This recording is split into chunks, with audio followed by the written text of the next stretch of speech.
আসসালামু আলাইকুম। Facebook hack. আমরা সবাই কোনো না কোনো সময় হ্যাকিংয়ের শিকার হয়েছি বা আমাদের পরিচিত কারো না কারো ফেসবুক আইডি হ্যাক হয়েছে। আমরা এই বিষয়টা সাক্ষী।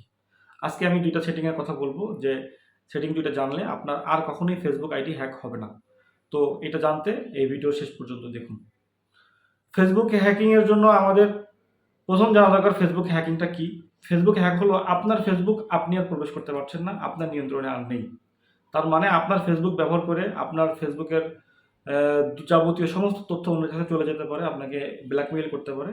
তো এই বিষয়গুলো থেকে বাঁচার জন্য আপনার ১ম করণীয় আপনার ফেসবুক অ্যাকাউন্টটি টু ফ্যাক্টর অথেন্টিকেশন চালু করবেন। টু ফ্যাক্টর অথেন্টিকেশন কি? টু ফ্যাক্টর অথেন্টিকেশন হলো আপনার একটি নাম্বার ফেসবুকে এড করে রাখবেন, যেই নাম্বারে প্রতিবার লগইন করার সময় একটি কোড আসবে। এই কোডটি এই কোডটি ছাড়া পাসওয়ার্ড পেলেও কেউ আর ফেসবুকে লগইন করতে পারবে না। ধরেন আপনি আপনার ফেসবুকের পাসওয়ার্ড কাউকে দিয়ে দিয়েছেন। সে মেইল, পাসওয়ার্ড, মোবাইল নাম্বার দিয়ে দিয়েছেন। কিন্তু সে এই ফেসবুকে ওই পাসওয়ার্ড দিয়েও আর লগইন করতে পারবে না, যদি ওই টু ফ্যাক্টর অথেন্টিকেশন এর যে কোডটা, এই কোডটা সে না পায়। এখন এখানে আমরা একটা ভুল সচরাচর করে থাকি। এটা হলো আমরা এমন একটা নাম্বারে টু ফ্যাক্টর অথেন্টিকেশন দেই যেই নাম্বারে টু ফ্যাক্টর অথেন্টিকেশন, ওই নাম্বারটা আমাদের না। ওই নাম্বারটা আমি ব্যবহার করছি, অন্য কারোর নামে রেজিস্ট্রেশন করা ছিল। তো দেখা যায় কোনো এক সময় সিমটা হারিয়ে গেছে।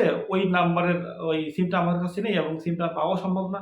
এক্ষেত্রে কিন্তু আমরা ওই কোডটা কখনো ফিরে পাবো না। আর আমাদের এই আইডিটাও ফিরে পাওয়ার সম্ভাবনা থাকবে না।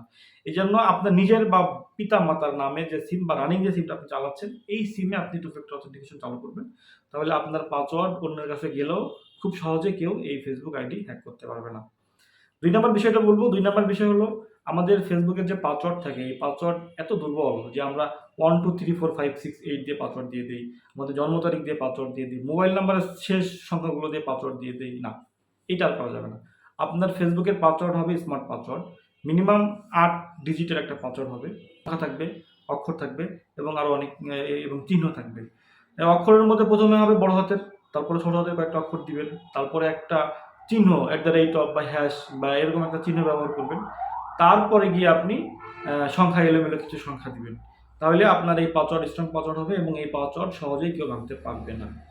আর অতিরিক্ত আরেকটা বিষয় আপনাদেরকে একটু স্মরণ করিয়ে দেই যে আমরা অনেক সময় প্রচলিত বিভিন্ন ফিশিং লিঙ্ক আমরা এটা বুঝতে পারি না। যেমন আলোচিত যে সংবাদগুলো, যে ঘটনাগুলো বাংলাদেশে ঘটে বা মুখরোচক বা যে ঘটনাগুলোর প্রতি আমাদের আগ্রহ আছে, এইরকম কোনো বিষয়ে কোনো লিঙ্ক আমাদেরকে ফেসবুকে মেসেঞ্জারের মাধ্যমে পাঠানো হয় বা অন্য কোনো মাধ্যমে পাঠানো হয়।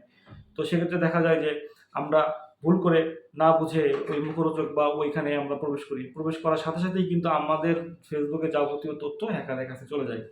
তো এইজন্য আমরা কখনোই ফেসবুকের এই ধরনের ফিশিং লিঙ্ক থেকে বা অপ্রয়োজনীয় লিঙ্ক, যেটা আমাদের কোনো প্রয়োজন নাই, বেশি এই ধরনের লিঙ্কে আমরা কখনোই প্রবেশ করব না। আর আমাদের ফেসবুকের সিকিউরিটি ব্যবস্থা আমরা দুর্বল থাকবো। এছাড়াও আপনি গুগল করে, ইউটিউব করে আপনি এই বিষয়ে আরো সচেতন হতে পারবেন। আর সচেতনতাই একমাত্র আপনার ফেসবুক হ্যাক থেকে বাঁচার মহা ওষুধ বা আপনার একমাত্র মাধ্যম। সচেতনতার কোনো বিকল্প নাই। প্রতিনিয়ত সেটিং চেঞ্জ হচ্ছে, প্রতিনিয়ত আপডেট হচ্ছে, প্রতিনিয়ত যারা হ্যাকার তারাও আপডেট হচ্ছে। তো আপনি এখন থেকে নিয়মিত এই আপডেটগুলো জানবেন এবং সচেতন হবেন। আর যদি কোনো কারণে আপনার ফেসবুক আইডি হ্যাক হয়ে যায়, তো সেক্ষেত্রে আর দেরি না করে সাথে সাথেই আপনি আপনার সংশ্লিষ্ট থানায় একটি সাধারণ ডায়েরি করবেন।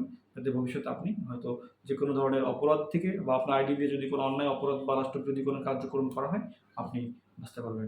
ধন্যবাদ সবাইকে সাথে থাকার জন্য। আসসালামু আলাইকুম।